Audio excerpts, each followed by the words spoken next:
los sueños cambiaron el destino de los hombres y de las naciones. Yo soy Bryce, tengo 16 años, estoy en primero de bachiller y estoy haciendo el PDS de multideporte con chavales de 5 o 8 años. Yo soy Jesús, tengo 7 años, estoy en el Berrioche, en primer bachillerato, y desde hace años ya en primer bachillerato hacemos un proyecto de gestión social, también se lo llama PES para ir agraviando, y yo he escogido hacerlo con chavales de 7 8 añitos haciendo fútbol sala, que hay algunos que tienen problemas para insertarse con el equipo y hoy pues ahí echando una mano. Hacemos bonitos juntos, es bonito venir con esta edad y estar con niños pequeñitos, cuando vayas por la calle y luego se acuerdan de ti, te saluden y tal.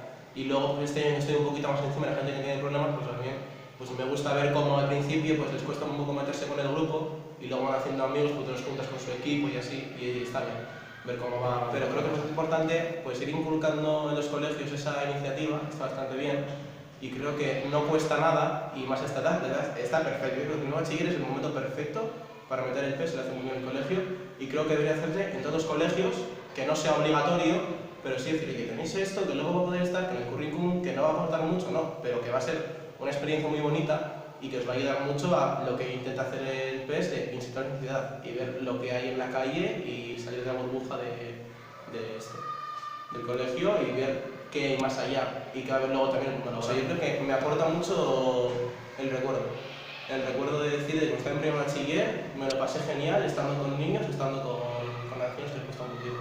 Me aporta eso, pues un recuerdo más a la vida que bueno, que como muchos colegios no se hace el PES, que es algo bastante único, sí. Están orgullosos, ¿sabes?